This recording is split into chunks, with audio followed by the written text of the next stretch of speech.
Check, check, 1, 2. How you all doing in the chat? This is me, AXisALiVE, coming to you with the one and only Crypto Sloth. What's How up, you doing, buddy? buddy? Doing good. How you doing, man? Fantastic, fantastic. Doing good on this Sunday afternoon, my time, from broadcasting from sunny East Coast, United States, all over the Yeah. world. How you guys doing out there? I know we got people What's up, viewing from all everybody? over. It's pretty amazing. So, yeah. Let's see what we got for comments. I mean, you guys got freaking backed up the line here. I thought we were looking Yeah, at right. the Ethereum mempool for a second. Everyone's waiting to hear what you got to say, man. Oh shit! Put me on the spot. What the heck? Yeah. Dang, man! Oh man. You guys have been bumping the chat. It Yeah. almost makes me want to hire an assistant or something. I mean, we got Trying a to get. ton of stuff to talk about. Oh yeah. I got to be honest. There's no shortage of interesting things going on in the Hex ecosystem right now. So, Yeah. um, Plenty you to know, talk about. Plenty yeah, to get excited about too. yeah. One thing I did want to mention is on Wednesday, if you caught that, I was typing in the chat here before we started. Basically, I'm going to be doing a stream with Markable Thoughts, also known as Proof of Beards, also known as Land Whales Only One, also known as Also probably known as something else too.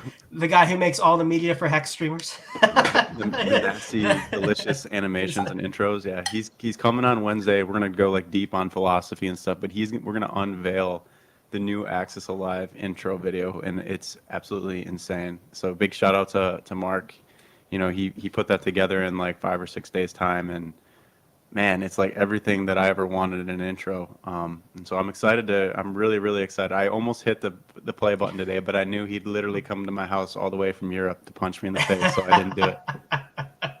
He's making you wait till Wednesday. Yeah, He's yeah, making. that's fair I though. tried. I tried to get a sneak peek in the Telegram chat. He wouldn't do it. I was like, damn. He Pretty wouldn't do sure it. the only reason why anyone else has seen it is because Crypto Kool-Aid has offered art direction for him for like 2 years now. So that's probably the one and only person who's seen it, and Yeah. we'll keep it that way till Wednesday. So yeah, well, that's gonna be awesome to share. So I'm excited to see it, um, man. yeah, so just a quick recap on what we got going. I got some events coming up this week outside of our bi-weekly pure alpha stream here with Sloth. Tomorrow I'm actually coming on with some gentlemen that are part of like a private real estate group. I think it's Corey Geary is the name of one of them, and he's I guess that they run a Telegram group, and it's a group of multimillionaires. They're based in real estate, but they want to hear what Hex has to offer. So I'll be doing that with them live. And if you want to get the link to that, just go check out the Wow. Twitter handle, and I'm sure you can find the link to that video tomorrow. And then tomorrow night, I'll be doing a private session with my members of axisALiVE.com, and that's really where we dive deep and do the hard work on the general global markets. And then I actually am going to be going over some Hex market cycle theory analysis inside of that group. So if anything like that kind of interests you, please go check out the website. So far, it's been really good. I hosted my first roundtable AMA on Friday night, and it lasted an hour and a half, and everybody got a chance to ask questions and speak. And man, there was some really good conversation topics inside of there. Everything from what's Mhm. the end point here with where is CBDCs going to go? How are they going to come in to existence? All the way up to like setting up, trusts or international business models to best be free to move about the globe, to pulse chain price predictions, ratio trading. Hex market cycle theory. I mean, we touched on like book resources, and man, it was just a really good conversation to have. So, shout out to all my boys that are in the chat and Telegram group. I really appreciate that and the support, and looking forward to next month. So, yeah, Sloth, Yeah, what have you man. been up to lately? Dude, lately not too much, man. Just getting through school. I took some board exams about a week or so ago, so that was what's mostly been on my plate. I passed it, so that's great. So I don't have to take that test again. Awesome, So now we just awesome. move on to the next Congratulations. one. Thank you, Nice. sir. So now I have a little bit of space to kind of get back. Hopefully do a couple streams, talk about some Tetra stuff. The Fiat Famous guys, they've come out with something new. So that's exciting to see. A fork of Balancer V2. And so I'm digging into that, trying to see what options what things that system offers us and how it can benefit us. I know I caught your stream with Silver not too long ago.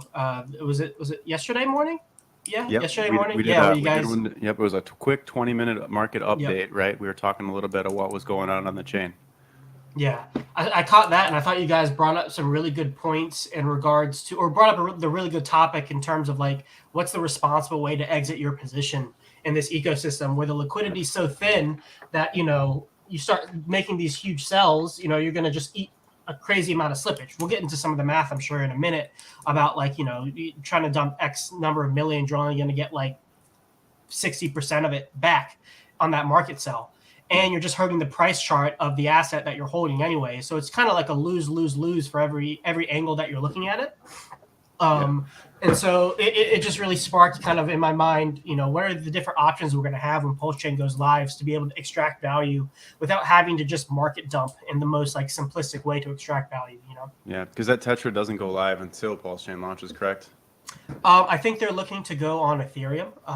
R1 Reflection was supposed to go live the first of this month, but Stu delayed it. I think seeing some of the volatility with X, I think he wanted to wait till things calmed down before he launched his stuff. Yeah, Proof of Beard, he did the Hedron thing on my thing. He made that for me. He did that for free, man. So that was I really appreciate that. I like it a lot. So Tetra, if I remember correctly, they are looking to launch on Ethereum at some point. R1's going to come out first, and then R2 and Tetra launch at the same time. So first we got to wait for R1, and then we'll get R2 and Tetra afterwards. Okay. Yeah. Yeah, refraction. Yeah, I'm just kind of going through the comments here, seeing who's all with us. We got 212 watching. That's pretty cool. I hope you like the new mic. Actually, it's not a new mic. It's a mic that I've been sitting on since like 2014 or 15. I just literally never plugged it in. So I guess sounds smooth, man.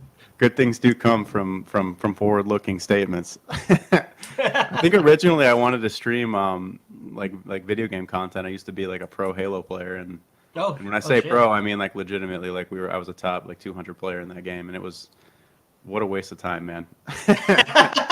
Seriously. If any of my old Halo homies are watching, like we had some good times, man. Traveling the country. Just freaking eating bad food and driving for fucking 12 hours to show up, freaking bloodshot eyes, and then playing video games for 72 hours straight. I mean, those were the days, man. But yeah, that's ancient history now. Dude, I was always kind of trash at Halo, but it was so much fun. Oh gosh, don't get me started. The BXR, foreshotting, quick scoping. Oh my gosh. Anyway, we're gonna derail this into a gaming stream. We definitely don't need to be doing that. We got people that want to know about this bear, this shark bear. Yeah, man, bear shark. Well, I'd love to just to come through and just click on all these freaking comments, but you guys are putting too much in the chat, so we gotta kind of stay on topic. Yeah, it's hard to keep up with the chat when everyone's here, man. Yeah, so I appreciate all of you. Seriously, it means a lot to me to get the support, and obviously I do feel like we do give a lot of high quality value here, and we do it for free. So. A big shout out to Sloth, who's been with me on this journey Thanks, man. For months. So you're the man. Even in the middle of doing dental boards, man, he's still here. So hey, man, this is the fun stuff. This is the entertainment in my life. So we were doing a little bit of a breakdown on the numbers on the liquidity pools, and just rough numbers here. I am putting together a blog post. It should be available on the website shortly after I'm done here on the stream. I'm gonna finish typing up the last couple paragraphs, and then I'll post it and then make a link to it on Twitter. So if you want to check that out, you'll actually get these numbers in a detailed way, and you can break them down for yourself. But there's currently like roughly almost $9 million of USDC and ETH in the pools trading against Hex, and there's only about $4.7 million of Hex in the pools at current prices. And so that's cool, because that means that there's like roughly 53% more USDC and ETH backing the price of Hex than there is Hex in dollar terms in the pools, right? So when those ratios get imbalanced like that, where there's just Hex is the rare thing, and then there's all this other liquidity there to support it and backstop it, it just creates a supply shock effect on the supply. And what that does is it allows Hex to move up faster, I guess. And contrary to that, like when we were at our bottom, there was like 300 million Hex in the pools, And so that's why that bottoming period from like 1.7 cents to 3.2 cents took so long. It took like almost like 40 days just to go up that amount. And it was a lot of sideways chop, highly volatile, buyers and sellers fighting for better prices. And then the sellers would come in and finish capitulating down their price. And that's the ratios were more balanced, right? It was like more like a 50-50, or actually it was probably more in favor of Hex. But currently, as I was saying, we're way more heavily weighted in ETH and USDC in the pair. So that's a good thing, because that means that the trend is still intact. Yeah, trend is intact. Yeah, a lot of support in terms of USDC and ETH. And then just like the counter argument to that, or like the flip side to that, is because there's so little Hex available, it does kind of limit the price to go up in a way, because people don't want to incur the slippage on the upside, right?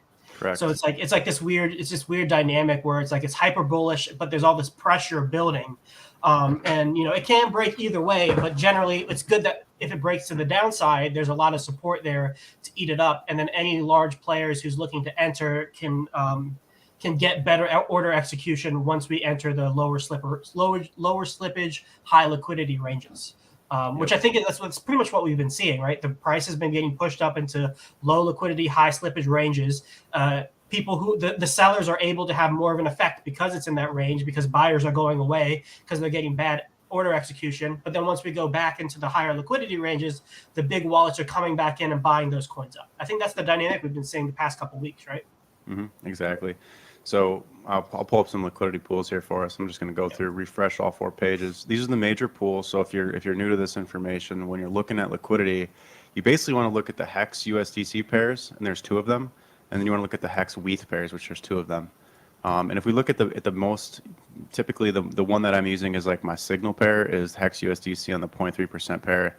You can see the price here is sitting around 6.8 cents currently, and it's in this like I would call this like the middle thickness band, where we're not quite back in the heavy thickness band back here between 3.2 cents and 5.4 cents, but we're sitting more in this like 6 to 7 cent band here, and it's about half as much liquidity sitting here as there is back here. Okay, so this is like what Sloth is meaning is, as the prices come up to test these upper limits here, like for example right here at 7.5 cents where the liquidity drops off, or out here at 8.9 cents where it drops off again.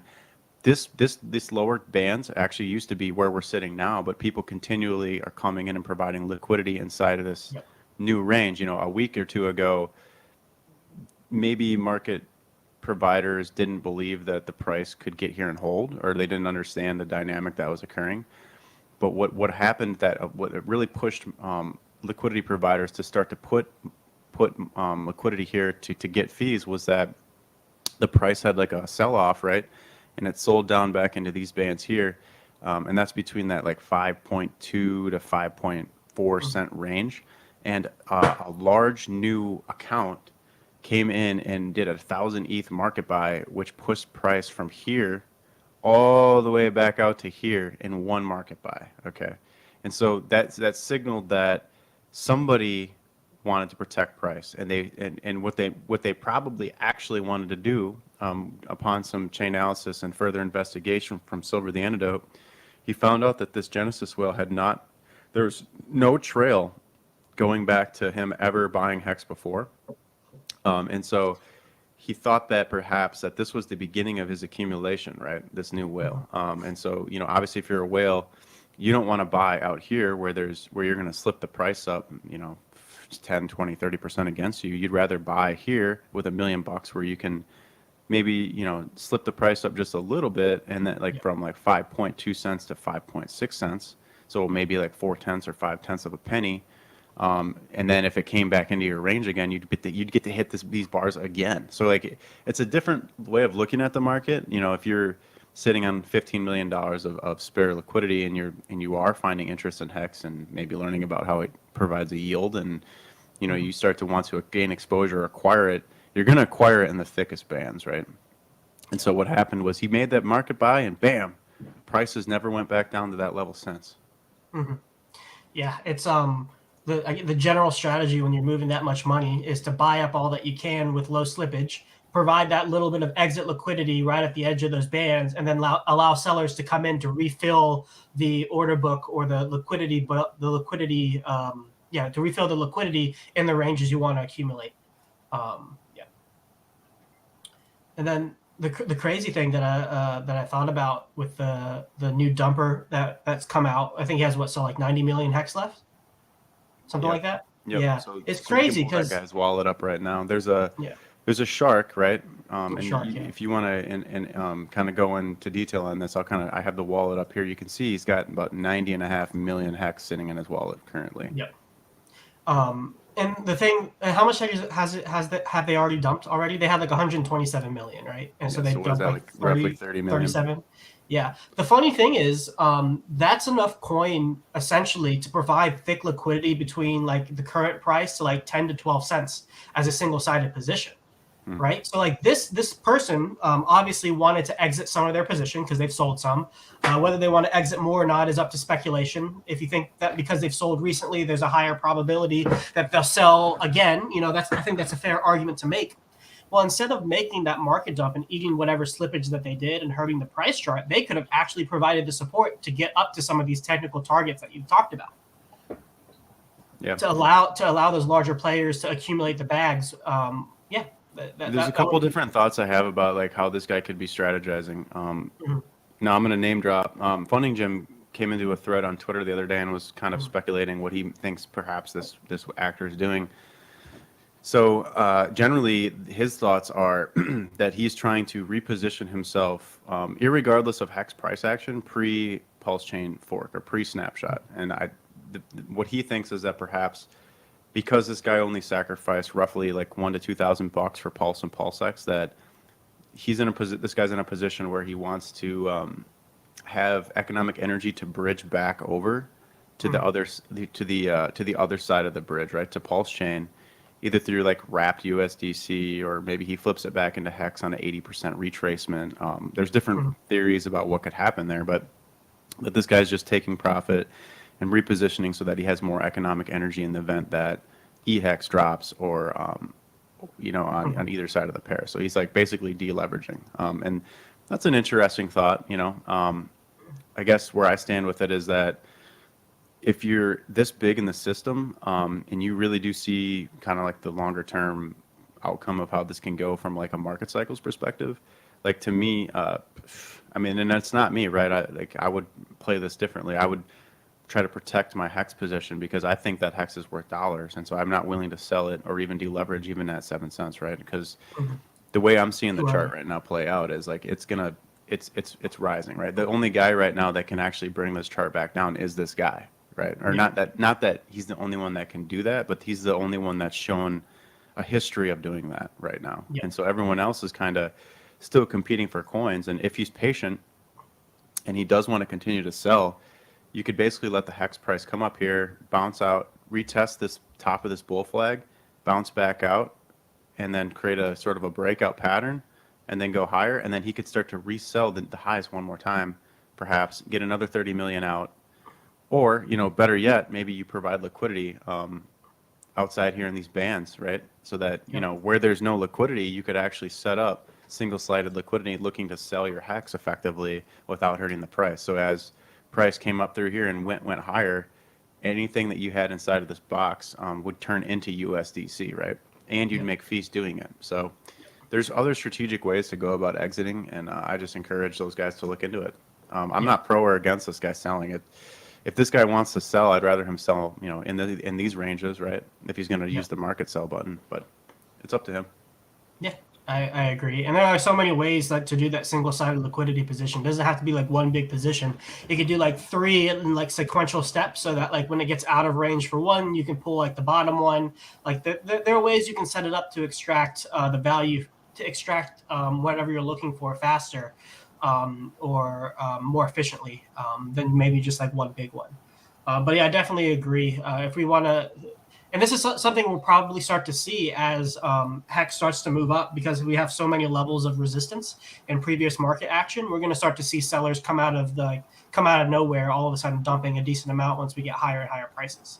I just think it's great that we can track it in real time as soon as it happens, especially with someone like Silver who's pretty on top of it, and the whole community as a whole. Whenever a dumper comes out, everyone like knows the wallet, everyone together kind of like they basically profiled the person based on their previous actions, which is pretty fun. Yeah, and that's really important to think about. There's going to be increasingly more tools. There are a lot of people that I talk to, a lot meaning like 5 people or 10 people that have the skills and the ability to develop a tool set that allows us to know, to basically categorize and know what wallets like to do what behaviors. And so we're going to know based on, what your past behaviors are in the system, how you act, and we're going to be able to basically decide like, how much risk does this wallet bring to the ecosystem, and like where are the opportunities, whether they sell or they buy, right? Yeah. And like as that stuff gets dialed in, it's going to take more economic energy to sell the price down, and it's going to be harder to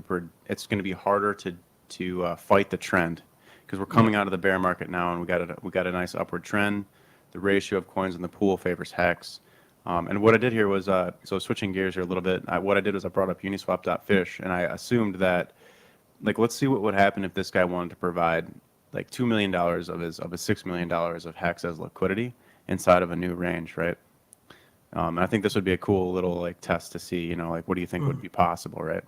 So if you were this guy and you wanted to put like $2 million of liquidity inside of this new range, you can see these green bands, and you can correct me if I do anything wrong here, but these green bands is where we'd be setting the liquidity, correct?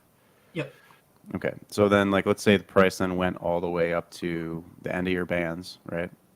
And this is probably a price range of I don't know what the actual dollar term, does it tell you here what the actual price if you click toggle pair, I think it'll give you the dollar. Yeah, there you go.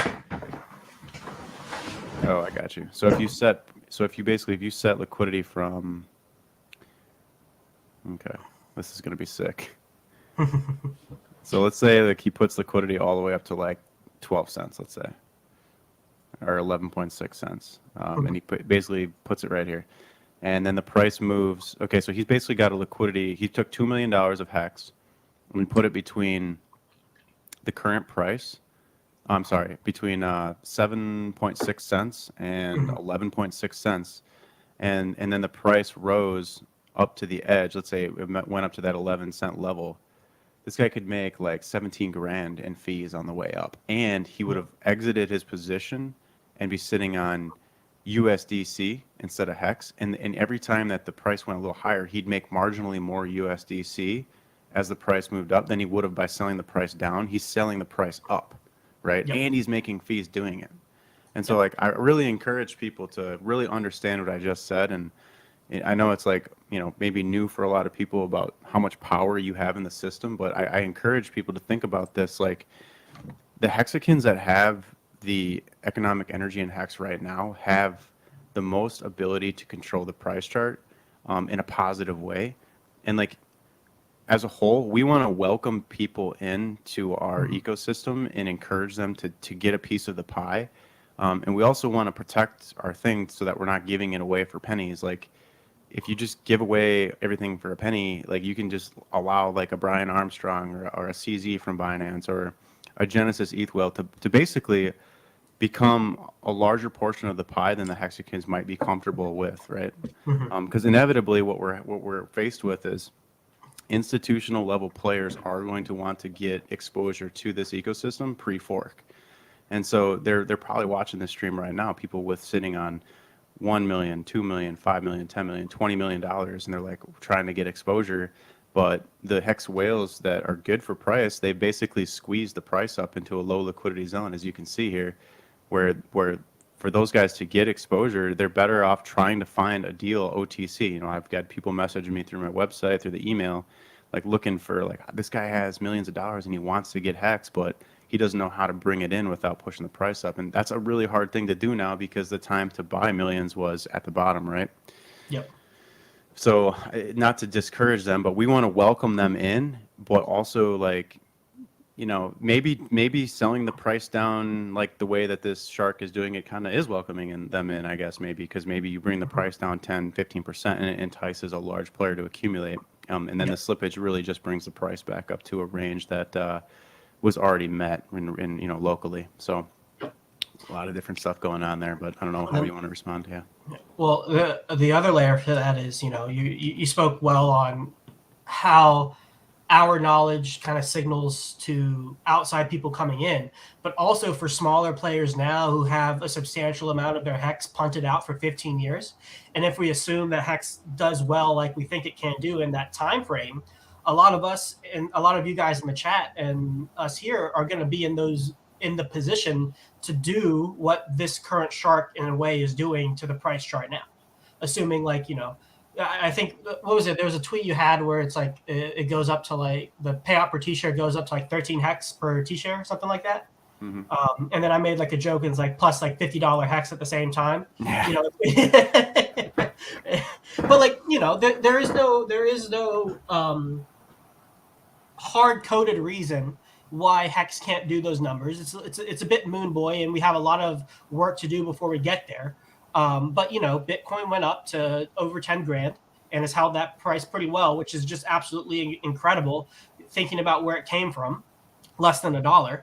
And so if we just make the assumption that hex goes to those levels one day, a lot of people in the chat now are going to be in positions where they're going to have power over the price chart because they've accumulated so much inflation, and the price has gone up to such a degree that number of coins and that amount of T-shares means that they have the ability to affect the price chart, at least to a certain degree, way more than they do now. So understanding like different ways to exit and ways to exit in a way that both earns you more money, gets you better order execution, and protects the price chart, like that kind of education and understanding that happens now is going to help the market and the community be more efficient and effective in the future when the people who are committing to the system now understand how to act in that 15-year time frame. Yeah. It's important that, you educate yourself now as we come back and we do this fractal pattern. Potentially you could be seeing all-time highs by June, right? And it's not just me saying that. I mean, look, I could be wrong, right? I don't really care if I'm right or wrong. We're already up 370% off the bottom, so I've already won because I was calling for the breakout, we're like at 3 cents or whatever. And yeah. But so here's the point: is that you've created structure above this long-term downtrend. You can see it clearly here. This is like a technical level where people want to come in and start creating bids. Like there's so much support behind price right now, and as long as Bitcoin and Ethereum don't really shit the bed and spook maybe like people like this big shark to sell, there's nothing weighing the price down anymore, right? And so I mean you could easily get 10 cents, 14 cents out of this move, before we even start to see a lot of the OGs saying, all right, I'm good with this price. 20-cent hex, I could see OGs jump in and be like, all right, I'm good with that off the bottom. I'm going to start selling. And then maybe they sell the price from 20 back down to 10, but all the liquidity shifts up at that point. And then your ETH whales have to accumulate that new 10 to 12 cent, 20 cent range, or we'll have to see how it plays out, right? That's why I do this, is we have to monitor it on a daily basis. But right now you just got blue skies above and there's no signs of stopping. Yep. Absolutely. And I think it is nice to see that there are new large players looking at accumulating large positions in this asset. When I think about that Genesis ETH, new Genesis ETH well that we got, if I put myself in their position, they moved a 10% of their bag that we know of into Hex, 1,000 ETH out of 10,000, right? If I remember correctly. Yeah, he still got 15 million. I think it was like a 1.6 million buy. So yeah, it's less than 10%.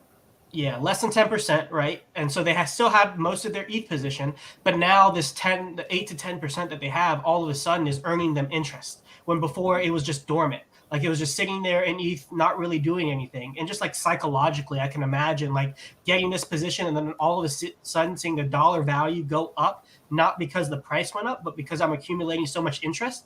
I can feel the psychological tug to want to enter the position more because all of a sudden my assets are being productive, which ETH is not a productive asset at this time. Well, I guess proof of stake now. I want to say he got 26 million hex. I'm not sure if that's what it was, and he staked it till May. So let's just say, what is that, 60 days roughly?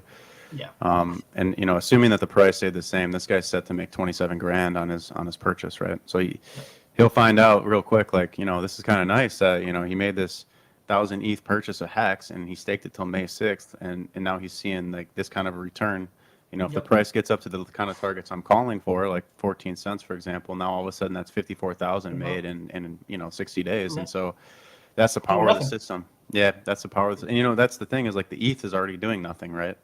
ETH is going to maybe go to like 8 grand. Maybe it does another double off that. Maybe you get 16 grand in the next cycle. But you got so much competition coming in from Pulse Chain and other EVMs that I think ETH price ceiling on the next cycle is artificially lowered because people are going to transact and move their economic energy out of a rising ETH and into things that are actually going to create returns. ETH has now become the sacrificial goat, so to speak, of EVMs, and so I just don't see it price-wise getting to levels that are meaningful to crypto people that are used to seeing hundreds of X or thousands of X in a coin, right? Yep. And this calculation you did also speaks to how Hex is a how do you say it again? Veblen good? Veblen good, because like they're getting more yield, prices going up, it's becoming more valuable to them basically. Yeah, I'm going to try and pull that up so you guys can see.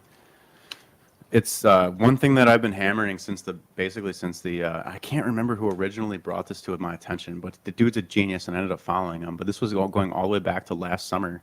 He's basically said, he told me like, Hex is a Veblen good, and he learned about it in his economics course. And basically it's a good that demand goes up as price goes up. And think about it, like if you have a money printer and the money printer starts printing you more money, then you're going to want more of it because it's like, oh, like this I is get more awesome. money. I get printing more money. Yeah. Yeah. And then it keeps going up in value and it's printing you more money. And so, Yep.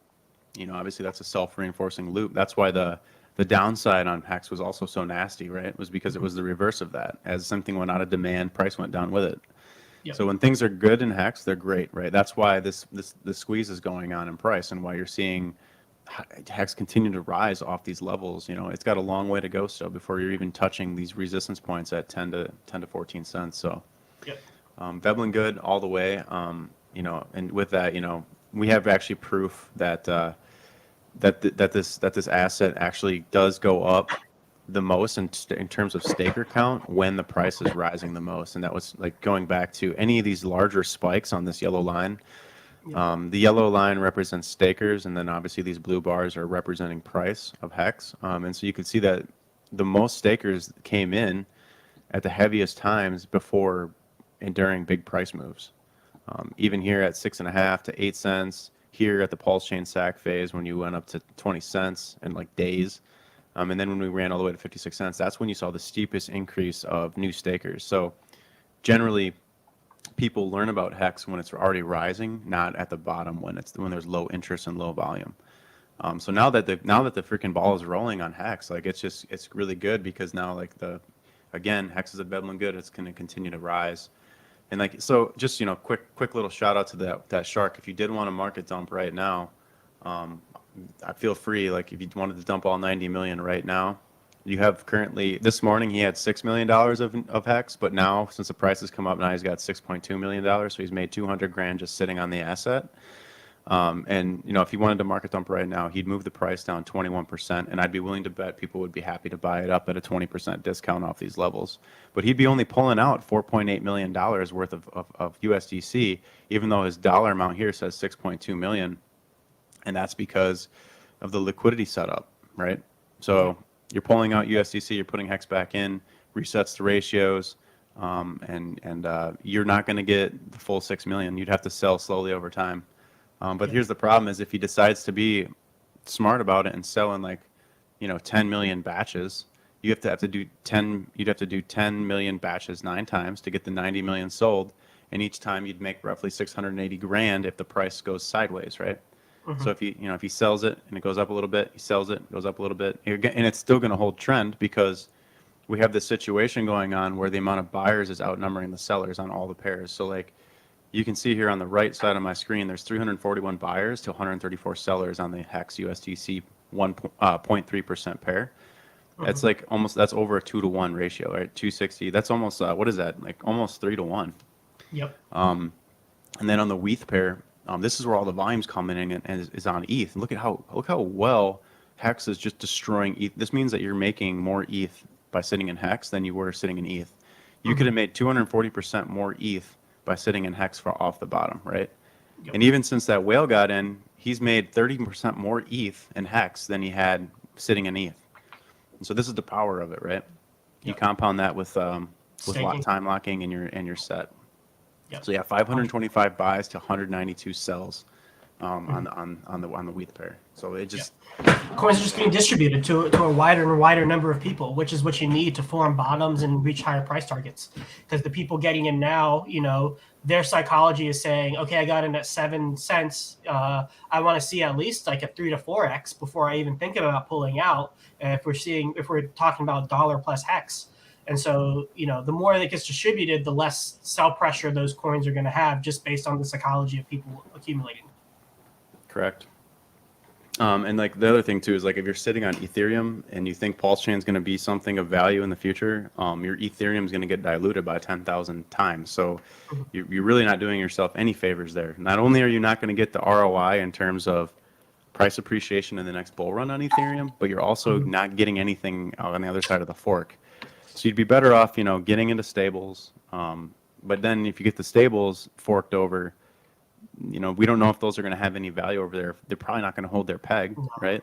Definitely not. There's a 0% chance in my head that the PUSDC or PDI has any value. 100%.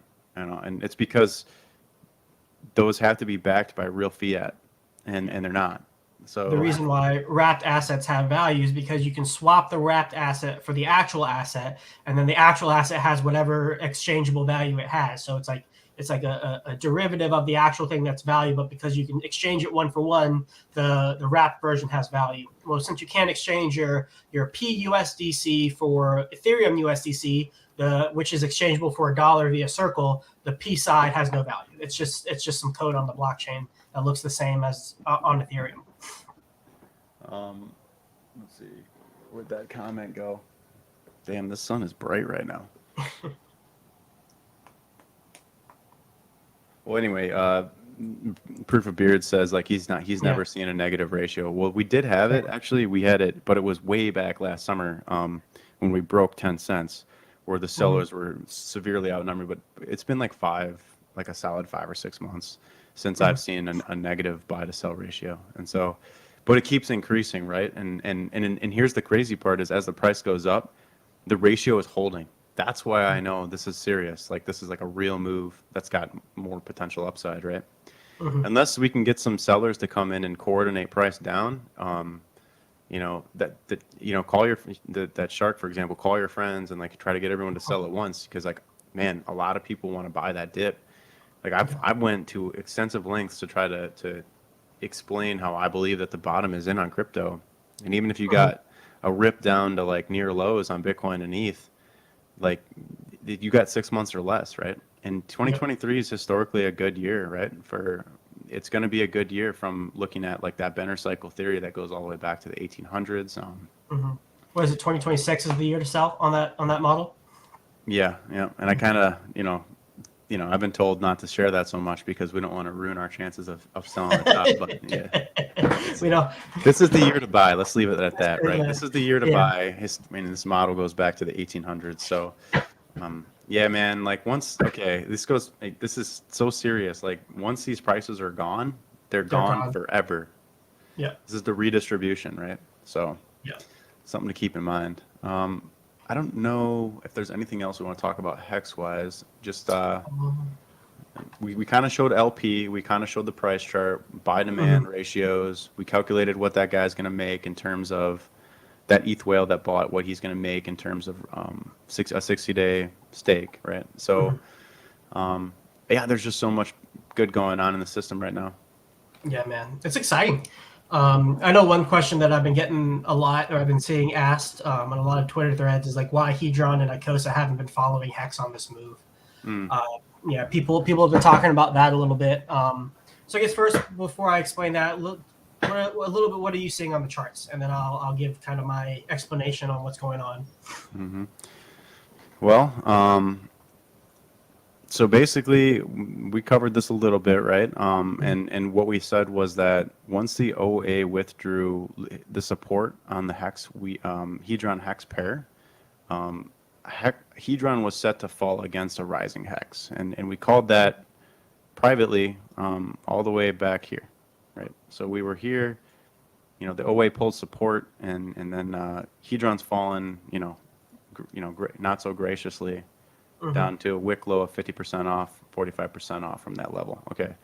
And so the reason why that happened was essentially what the theory was that if the OA kept the hex Hedron wall in there, large hex whales or sharks could have accumulated Hedron, like billions or trillions of Hedron inside of that wall without incurring so much slippage, and that would have been enough to support price up in these upper bands of this fib channel.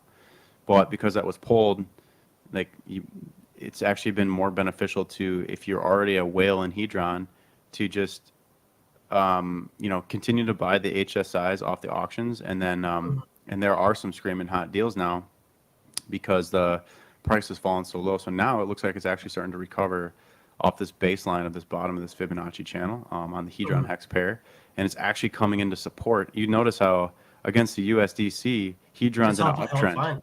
Yeah, it's in an uptrend. Yep. And so this is a key test of support here, and there's potential there for that to, someone's going to come in and try to accumulate these lows against hex, but it would actually be support on an uptrend in the Hedron USDC pair.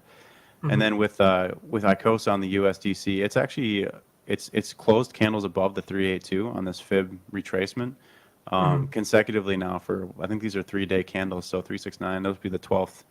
But this will be 12 days of it being basically catching support on that level, and so there's nothing saying that it can't come up and test this 21 3-day moving average in yellow. And then again on this pair, it's kind of hard to see anything to me because it's technically still in free fall, but it is trying to catch support on the 618 off this wick low. So I don't know if you guys can see all that. It's pretty tiny little price actions there, and we're trying to capture as much market data as we can on these things just to have the holistic perspective. But what are you seeing in this? Yeah. So I think everything you said is right. Because the OA pulled its wall, the Hedron pair at those ranges where it was set has less support. And so at those ranges, it's less tied to the hex price moving. Now that can be spun in any which way you want. You can spin it in a good way and a bad way, but basically it's just the liquidity is less tied together. So Hedron's kind of doing its own thing based on the activity and the volume that's going through its pair natively. Things aren't getting routed through when people are executing orders via the hex pairs. So now the main thing that we're looking for, and actually something that I want to see, is how these assets will react when hex starts to make its larger moves up in terms of like 10 to 20 cents and stabilizing there. When we're like the steam of the move has kind of the steam and the momentum has died down a little bit. And like, I know one of the fractals you were saying, we could see hex range between 10 cents to 20 cents for like a year, or like all-time highs to like 20 cents for like a year. Basically some sideways chop before we see a larger move up for a pretty significant amount of time. And that's the time frame where I would expect the Hedron and Icosa pairs to move more, because hex has moved so far away. The value proposition, well, let me take a step back. Even if the Hedron and Icosa pairs don't move when hex moves, just the fact of hex moving increases the value proposition of Hedron and Icosa, because their base value is denominated in the T-share.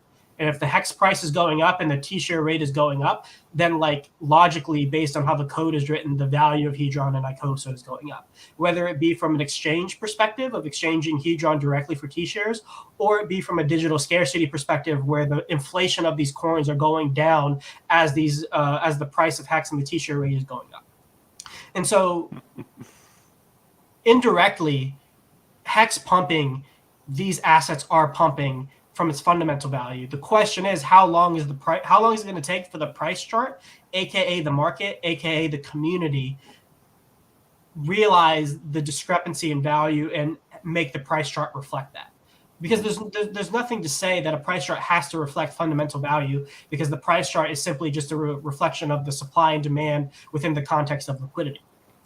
And so eventually my hypothesis is that the value of hex is going to move, so the price of hex is going to move so far away from the current prices of Hedron and Icosa that for people who want to accumulate exposure to the T-share, it's just going to make more sense to get it through Icosa and Hedron than it is going to be directly through buying and staking hex. that's my personal opinion on why these things eventually are gonna track the hex price and the T-share price. Now, I think you can make this argument for any asset whose distribution model is based on the T-share, but I think one thing that he going for it is they've already penetrated like the collective consciousness of the hex community, and that everybody knows about it. People have been getting deals on the HSI auctions. A lot of activity has happened. It's had a 30x run up previously versus hex, as well as in the USDC price. Like Hedron, in my opinion, has proved itself to be an asset that it can be tied to hex and the hex community. Like it's established that to a very large degree. So all those things together, like what we're seeing now, the relative weakness of Hedron and Icosa versus Hex, I think is to be expected, and I think actually needs to happen to some degree for these assets to prove themselves on their own. Yeah, that's my opinion. Yeah, I mean, and so like to reinforce that point, there is still like someone asked like, well, like how does Hedron and Icosa make Hex more valuable? And it's as simple as this. And if you took away everything else that you know about these systems, it's simply this: Hex is getting locked up for 15 years. That's it. It's that simple. Like there's Hex that's getting locked up for 15 years, and then people are coming in and they're selling it to a contract to get short-term money, to then go back in with cheaper Hedron to buy back their position, to sell it back to the contract, and they're arbitraging this down. But eventually, the deal gets so sweet that some new actor can acquire enough of the Hedron supply to come in and start scooping up and taking those HSIs back into a new player's hands. Because the Hedron, if it gets too discounted, you're in a position there where it's just such a juicy deal relative to what you can, buy Hex off market and stake it for 15 years that it just makes more sense to go get the HSIs. I think that one of the fatal flaws of this so far has been that it's been basically that the HSI auction system has favored the people that got 10x minting bonuses for free, right? Because then they can just come in and continually arb this stuff. And it's hard to compete with them for the HSIs too, because you really have to let the Hedron price fall drastically 90, 95, 98, 99% in order to compete with somebody who's minting 10x times more per day, right? And so it's a natural function of that you're getting these super discounted prices. But as the next 3 to 5 years plays out, and Hex does make new highs and it starts to consolidate sideways, Hex or Hedron and Icosa will become the counter trade for short-term gains. If I've learned anything from this bear market, it's that Hexicans, OGs, and alike are looking for short-term money and like short-term returns. Like if Hex gets flat for like 9 months between 50 cents and 20 cents, or 80 cents and 50 cents, don't matter the price range. If it gets flat or starts to slowly sell off, people are going to look for returns somewhere else. And if Hedron's 99% off or 95% off, that's an obvious thing where you can come in with a little bit of gains and pump that price up and start a chain reaction of buying. And effectively, that's where that everyone's going to be chasing those HSIs that are no longer at that good discount anymore, right?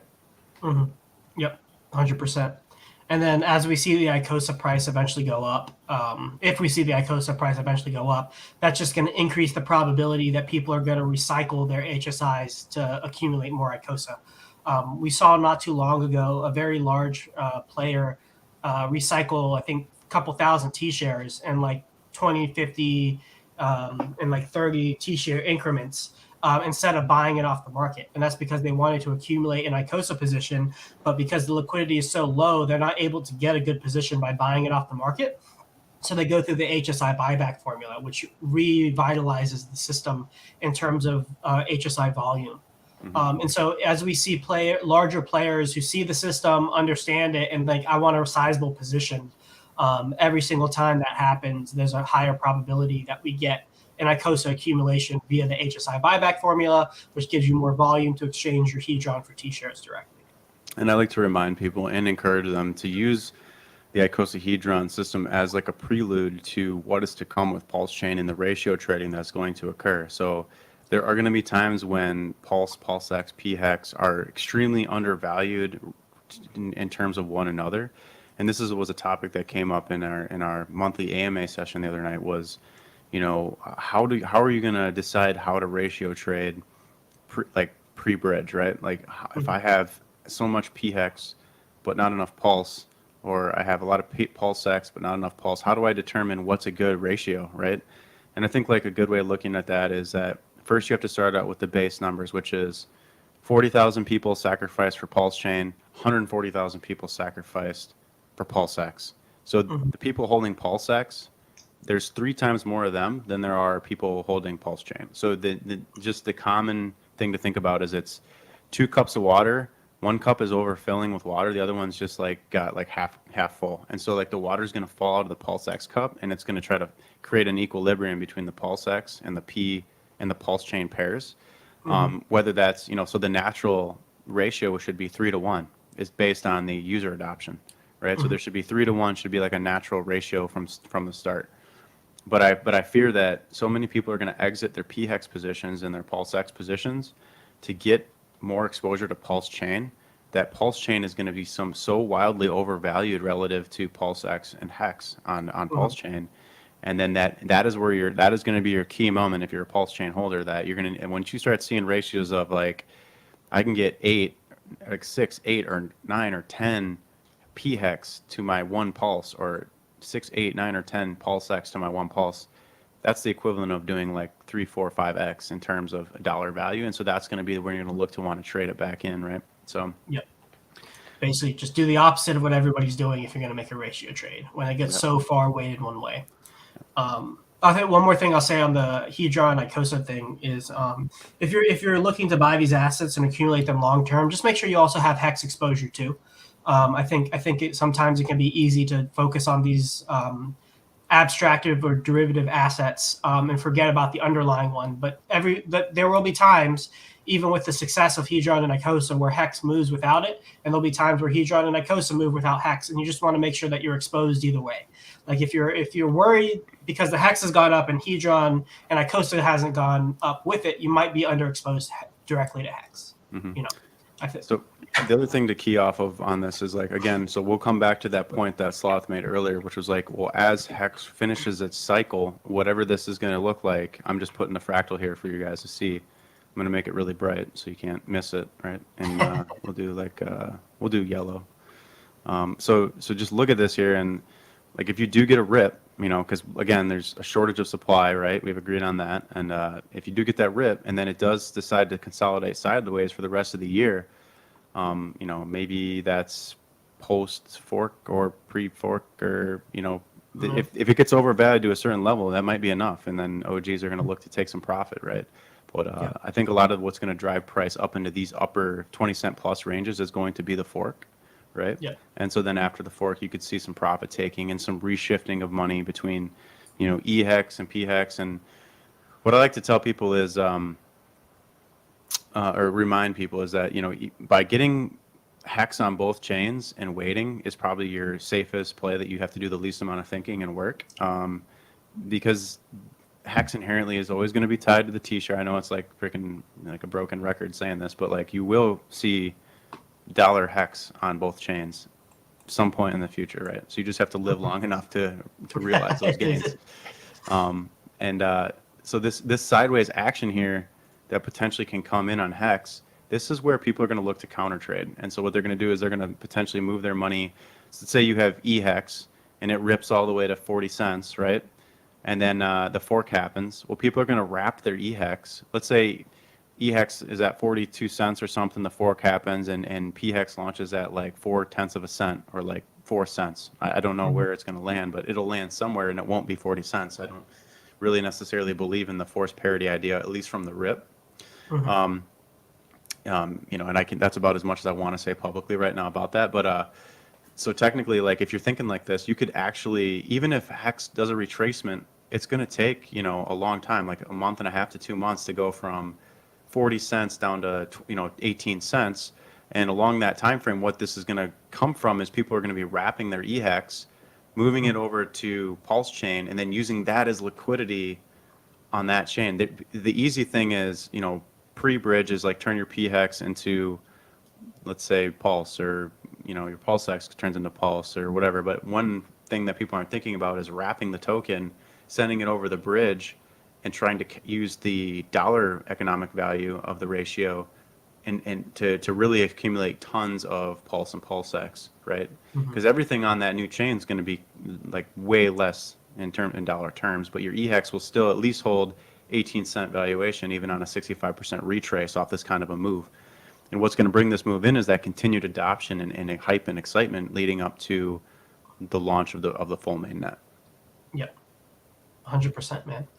I think there's anything else I want to say on that. No, I think that's it. Yeah, I think we covered that pretty well, man. Yeah. So I did, let's say, we did want to kind of go into like some of the other strategy. I know this is kind of going to be on a tangent now for people that like really like hex focused content. We'll try to like make this relatable and important for you to understand from the angle of these other tokens. But like essentially what we're looking at is the functionality of like Fiat, Famous, and Tetra, which are basically ways to monopolize or cannibalize other users through automated scripts. And so I'm just going to let my man Sloth like basically start us off and just like start letting you guys understand like the power of these systems. Yeah. So I think we'll start with Fiat. I think that one's the easiest to contextualize with everything that we're saying. So Fiat, I'm sure most of you guys know, is a fork of AAVE, and it's just a borrowing and lending platform where you can collateralize your assets and then you can borrow the assets that other people deposit into the system. Because Hex is mostly gatekept from most of the functionality on Ethereum, we don't really have these nice options to extract value outside of simply removing USDC or ETH from the liquidity pools. With something like Fiat, aka AAVE, people like the shark who's been dumping would have the ability to collateralize their Hex and then extract value from it that way. And that's a really powerful tool for whales to have because they can maintain their dollar valuation of their assets, extract value without hurting that valuation. As well as it also gives us, the people who are in control of the inflation within like Hex, Hedron, Icosa, the people who are minting the new coins, it gives us the ability to earn different forms of yield through allowing other people to use our assets for their loans. We're loaning out our assets to other people, and because we're doing that, we're earning an interest on them. Also, what's cool about the system is that you get the ability to earn the fees by staking the native token. So you get to use your assets as collateral. You get to give your assets away as the loan, and if you want to play like the house in these systems and earn the fees that are accumulated with every action, you can stake the native token Fiat to get all of that. So this is a whole new functionality that Hex is getting to make the market more mature that we simply have not had until this thing launches. And I think that's really powerful because it just gives us the ability to make the market more efficient. It gives everybody the ability to earn different and diversified forms of passive yield, and it gives people the ability to exit in a more diversified way and in a more responsible way outside of just market dumping. And it gives people who maybe don't want to do single-sided liquidity positions the ability to get all of those tokens now, or at least 1% of those tokens now. I mean, you did the calculations. You could do like $6 million of Hex would only get you $4.5 million of USDC. So you've just lost out on $2 million of valuation on your portfolio just trying to extract value. Well, what is that? Let me just do a quick 4.5 divided by 6. That's a 75% LTV loan that you could take, which is pretty risky. But if that's what you wanted to completely exit a position and you didn't want to hurt the price chart, you could get that 75% of your underlying value and keep the dollar valuation of your coins in the system. You just have to pay it off to unlock them. Yeah. Anything you want to say on that? I'll keep going. I'm really interested in automation with Tetra personally. I think that's all great for, that's all great. I mean, it gives people more optionality, right? And I think, doesn't that come with some sort of leverage? Yeah, that's basically like leveraging your position, right? Yeah, up to like a 2x leverage, yeah. And that's powerful because, if you want to short the Hex price and then dump it, it's going to have more power to the downside, but then it's also going to have a rubber banding effect back to the upside. And we really haven't seen, I haven't seen that on chain before. So I'm like excited to see how that kind of plays out. Yeah. And then the GMX fork, Famous, is going to give you up to 30x leverage too. So Damn. yeah, 30x leverage, and then We're the gonna be community is the wrecked. people who. I do not advise people to do that. I No, don't not at all. even like taking, like I might take leverage with $10, like you know what I mean, but I'm not gonna Yeah. like take meaningful leverage. Yeah. Crypto is a game of attrition. It's a game of war, and it's a game of who can outlast everyone else. You don't have to make big plays to win big in crypto. You just have to sit on your hands and be willing to accumulate and being able to throw money into an asset that you believe in that has good price appreciation. Yeah. And you remember you have to outperform staking hex. Like that's kind of the beta of the whole system. So you have to keep that in mind when you're doing all of these things. Great point. Yeah. What was I going to say? But like the main thing to have, why that's important for us to have the leverage trading is more for hedging positions for, larger players who want to hedge positions based on where the market is. I think having that option is important, and I think it makes us more attractive to more professional financial players. But the Tetra stuff, let's talk about that because I know that's something you're excited about, and I'm really excited about too. Basically, Stu, the guy who's making Tetra, he's created a system where it's like a no-code building of smart contracts that automate DeFi transactions. So anything you have to like sign your MetaMask for or anything you want to do on the blockchain, Tetra has the ability to automate that and completely customize the strategies that you build to however you want to build it. So it's like a drag and drop kind of UI where you can upload the contract basically and then drag all of the different contract functions into this UI system. And then when you completely make your own personal strategy, it deploys a smart contract on the blockchain that will execute these things for you when certain market conditions are hit. So like the most common example that Stu likes to use is that you can build like your own visual limit order, where basically you say when hex is at 1 cent, buy $10,000 worth of hex, or like buy hex with all the USDC in the wallet. So you can put that out on the blockchain, and then there'll be oracles associated with it, obviously, and then whenever those price conditions are hit, then your order gets executed. That's like the bare basics things that you can do. But with all of these different systems that we're talking about, hex staking, Hedron staking, Icosa staking, fiat famous, and then now, was it FHUC, the balancer? Fox. Yeah. These fucking guys. Yeah, right. These fucking guys. Basically, Totally trolling everybody. Making serious financial tools while memeing all of this. Where was I going with that? Basically, any kind of yield that you like to generate on DeFi, you can connect them with a Tetra script so that your yield is compounding within your personal ecosystem of assets you like to invest in. Let me pull up some potential ones that I've put together so you guys can see. Yeah, shout out to Red Squirrel. He's good at making these flow charts. I know you like making these flow charts. Crypto Kool-Aid calls me 10 times a day talking about flow charts. So I know that there's potential here. There's got to be something here. Yeah. So yeah, pull up my screen. Yeah. So here, short-term hex staking loop. So if you accumulate enough hex, the short-term stakes that you make will be able to provide you a pretty substantial passive income month after month. Well, what I did here is I just made a flow chart of a potential strip you can make.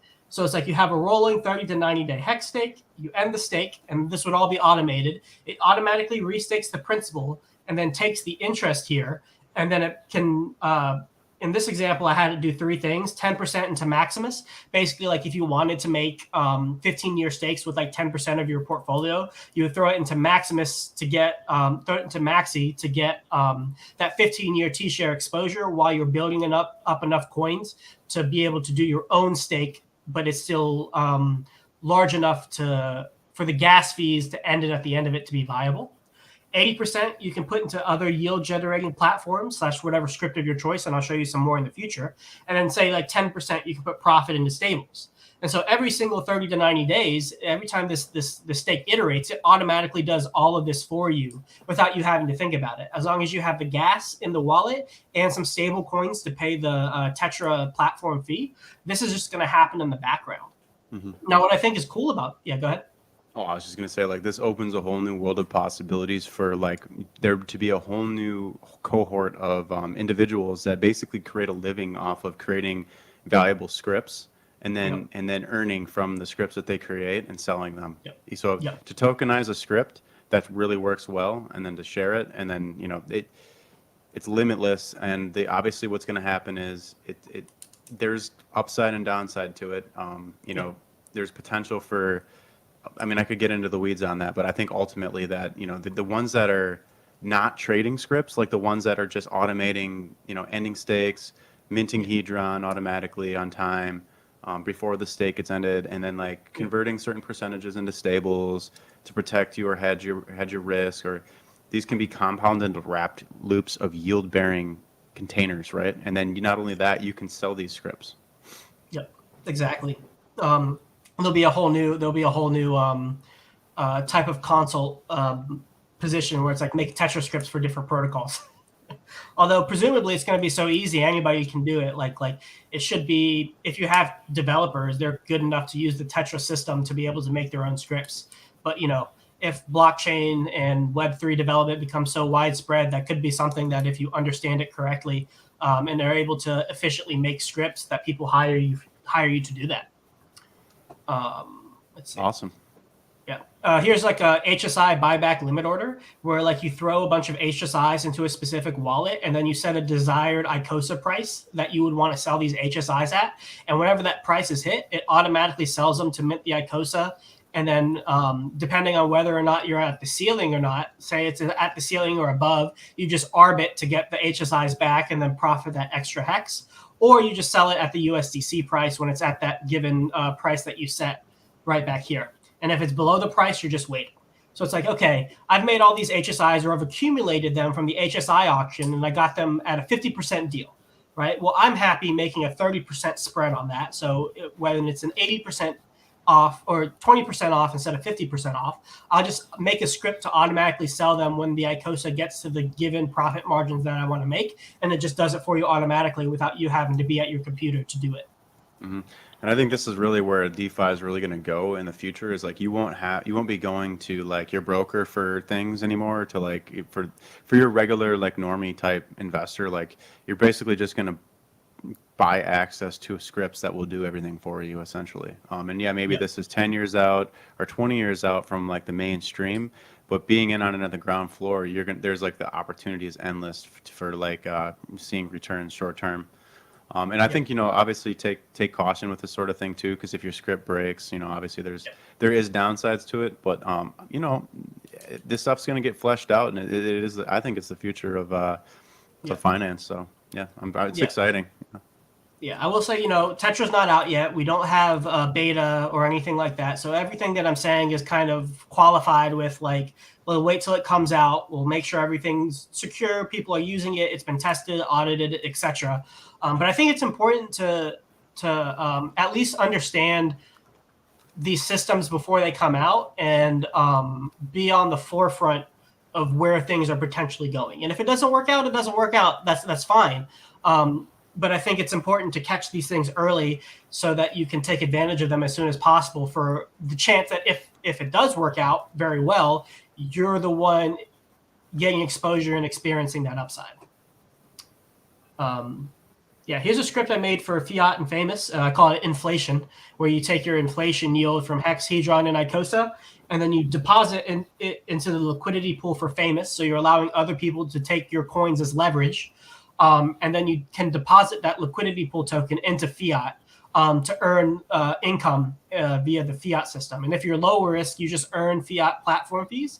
But if you want to go higher risk, you can collateralize that LP token, buy the underlying income generating assets, and then earn platform fees that way. So you can basically make it binary on like, go this way if I want to experience high risk, go this way if you want to experience low risk. And then you on your end can just click high risk or low risk, or have it feed you market data via the oracles to algorithmically decide whether you want to go high risk or low risk.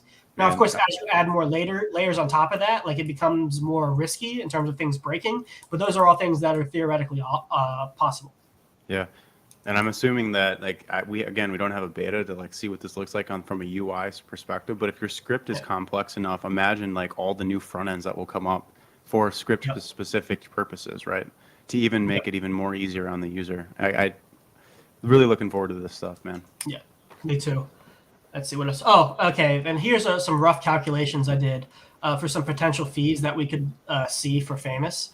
I basically just went on DeFi Llama and pulled the fees, monthly fees from GMX that are on Avalanche and Arbitrum. And long story short, basically what I'm getting is for a 4-month period in the PHLP pool, you're earning about $1,500 per dolphin position that you have. And the dolphin position will be 5,500 tokens. And then the Fame token, if you stake it, you'll get about $1,000 per 4 months for every dolphin position that you have. Well, that's not too crazy of a yield, but it is passive income, and you also have the token price appreciation as well. The other thing, though, I'll say about this is I actually think that Famous can do better, more volume and more fees than both Arbitrum and Avalanche, personally, because I think you have so many people in the Pulse Chain community who are going to want to be using this thing. Arbitrum and Avalanche are just so niche within the Ethereum ecosystem. I don't know how many people actually use it. I have a feeling Pulse Chain will probably be outperforming these other layer twos, simply based on the fact that we have such a large community. But these are some rough calculations that I did just to what you could potentially expect to earn in terms of passive income. And like, if this dolphin position is say like $500, well, like, that's a really good deal. Yeah. So In terms of volume, I do think you're going to get, you're going to have, magnitudes more volume on Pulse Chain. Just there's so much hype, and Hex did the 10,000x last cycle, and so that's where all the economic energy is, and so yep. it's just going to be a freaking field day over there. Yeah, definitely agree with that. So getting your coins early on that other side of the bridge, and then setting them as a risk-free LP or like through these other kind of contracts. You're really going to want to do that because then you won't have to worry about taking on the risk of ratio trading or anything. You can just earn off the fees. Yep. And if you want to get a position, just scrape your yield and buy more of the token that you want. And if not, you need some money on the side, IRL, skim a little bit off your yield and pay for it that way. Mm-hmm. All righty. Well, before we go, I just wanted to bring up a couple other charts. One thing here is the the stablecoin index. It looks like, so basically for those of you that I'm following, you know what this is, but for those who aren't, this is basically the stablecoin. It's a composite metric, so it's basically USDC, Tether, and DAI, going back to 2019, and it's showing you how when they're in favor and out of favor. And typically when this chart goes down, it means that money's flowing out of stablecoins and back into Bitcoin, Ethereum, Hex. And when it's going up, usually that's a bear market. So obviously you can see since November of 21, when the bear market started for Bitcoin, money flowed back into stablecoins to de-risk. Okay, so then what we ended up doing over the last 7, 8, 9 months was we consolidated sideways inside of this ascending triangle pattern. Tried to break out 1, 2, 3, 4, 5 times, failed every time. And eventually that led to a breakdown, which actually ended up leading to a big rally in Bitcoin and ETH. And obviously you've seen Hex come up 380% off the lows. But recently, it's starting to create this rounded bottom, and it's coming up back to test the underside of this triangle. And my opinion here is that you're going to get this key test here in the next few days, maybe a week or 2 weeks. And if you fail to get back above, retest, and go, the bear market's officially done, and that implies that the bull market is in full effect. Crypto spring is fully going, and you're going to come back down here and you're going to retest the bottom of this parabola on the stablecoin index. So this is a chart to watch. If it breaks up, goes bear market for like 6 to 9 months more. If it tries to get above, breaks back down, I mean, obviously Bitcoin and ETH are going to rip, and there's a lot of fractals playing out right now on those pairs.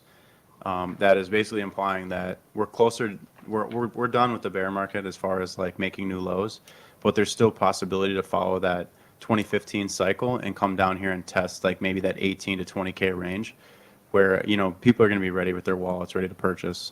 We've seen this before. This fractal is not all that different from back here in 18 when price just basically traded sideways for a short time before ripping higher.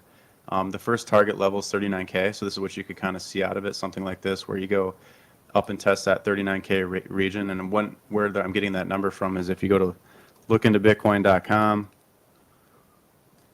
and you pull up the 350-day moving average on the golden ratio multiplier, every time the price comes up to test the gold line, it's up a back above it and moving toward the green line within 6 months. And every occasion, here you failed, you broke down. 5 months later, you come up, you test, you go for green, right? 2018, same thing. You come up, consolidate below, go up to test green, actually met it at red. COVID breakdown, broke below, came up to test, held it as support, started the bull run, and right now we're basically right back there where, you know, you're consolidating below it, and that green line right now is set at 38,791. So even in a breakdown to test the lows one more time on this FUD news, you know, if it happens, you know, that's what you're looking at is like 20K is the next test. And I just, you know, personally, that's a dip to buy. If it follows the 18 fractal, you're basically going up from here, and this is going to hold. I know weekends are low volume. This is when typically you'll see breakdowns occur, and right now the price is literally just holding flat. And I'm hate to say it for the bears, but like there's none of you left, so y'all got wrecked. You know, and a lot of the what kind of bad news if the Silvergate thing doesn't break it, like what's going to? So, I mean, anything that goes down is a dip to buy in my mind, right? Yep. So, Ethereum. You're lucky to get any better prices. Ethereum holding up quite well, consolidating right below the 786. Whenever you get consolidation below a key level, that's usually the most bullish of signs. And then obviously a Hex versus Bitcoin.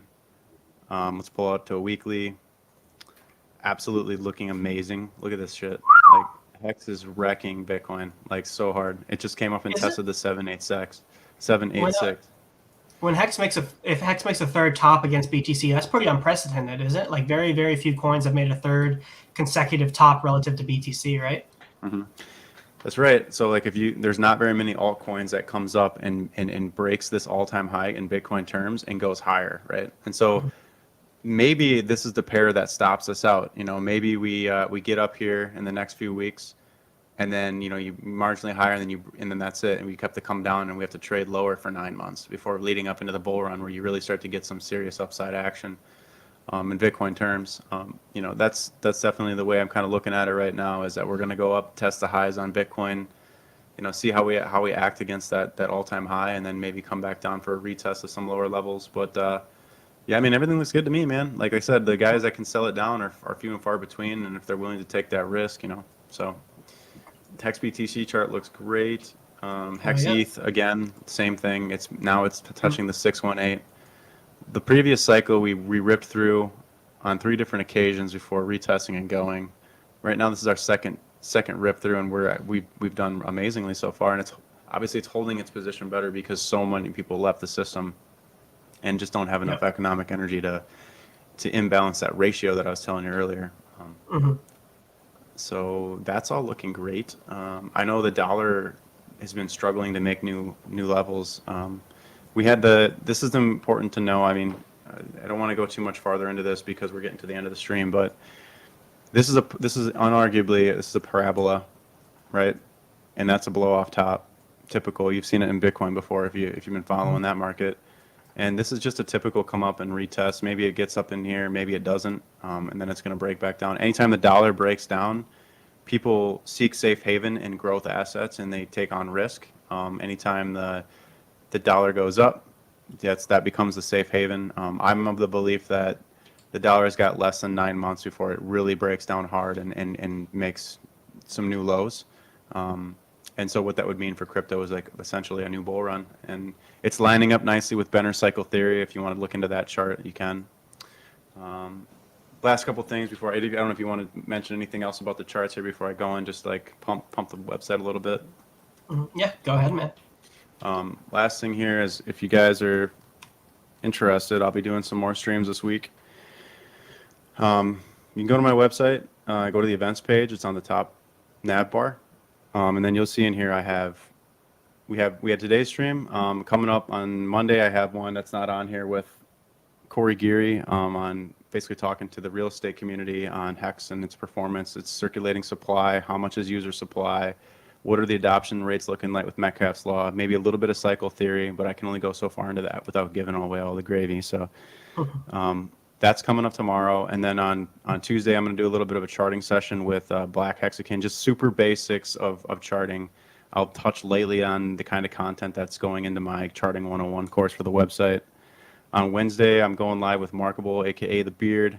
We're going to be going deep on some philosophy and some like bigger ideas about the universe and the world and where humanity's headed as a species. And I'll also be unveiling all of his hard work he put into on the new axisALiVE intro, which is absolutely nuts.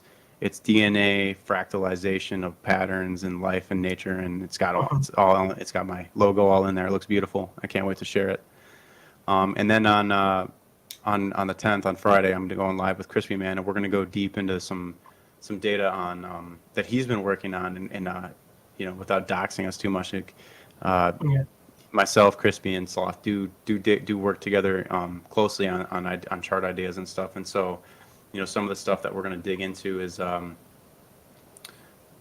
DCA calculator, T-share positions over time, the rich list, the bow wave, and some supply analysis. So that one is one that I'm looking forward to in particular, because if you can understand those layers, you understand how rare and how scarce the coin's getting. And if you were in my private sessions last Monday, Sloth was here with me and Crispy Man. Or was it that was 2 Mondays ago or last Monday? I think that was last Monday. It was last Monday. Yeah, and we spent 2 hours going through some really cool new information. And if you want to find out more, I think he streamed it on his channel on hexfire.io. I think it's on YouTube or Crispy Man. Check one of them too. And Hexfire, Hexfire. Okay. And so that was super good information. And so anything else do you want to mention before we hop off? No, find me on at SlothCrypto3 on Twitter. Look into Hedron.com if you want to check out those calculators. There's a cool HSI deal calculator on there if you want to snag up some cheap T-shares. That's pretty much where you can find me. You want to consult, hit me up on the DMs on Twitter. We'll get you situated out. That's where you can find me, guys. Obviously, Crypto Sloth on YouTube. Last thing, this chart. For those of you guys wanting to dump, this is where we could go by next year. This is Bitcoin on the left, on its ascent from a penny to $255 in like 6 years. If Hex stays on track with Bitcoin's price appreciation, you could be seeing a $7 Hex next year. If you figure that, the market's growing and it might be a little slower, then maybe you're looking more at 2025. If you think it's going to come sooner, maybe you're coming sometime next year. So just think about this stuff. We're basically handing the keys over to institutions now because Hex is going to gain eyes and interest. So don't give away your shit for pennies, man. Give it away for dollars. It'll helps everybody. All right, guys. Tons of dollars if you can. Right. Appreciate you all. We're taking off. Thanks, everyone. Appreciate you. All right. Later.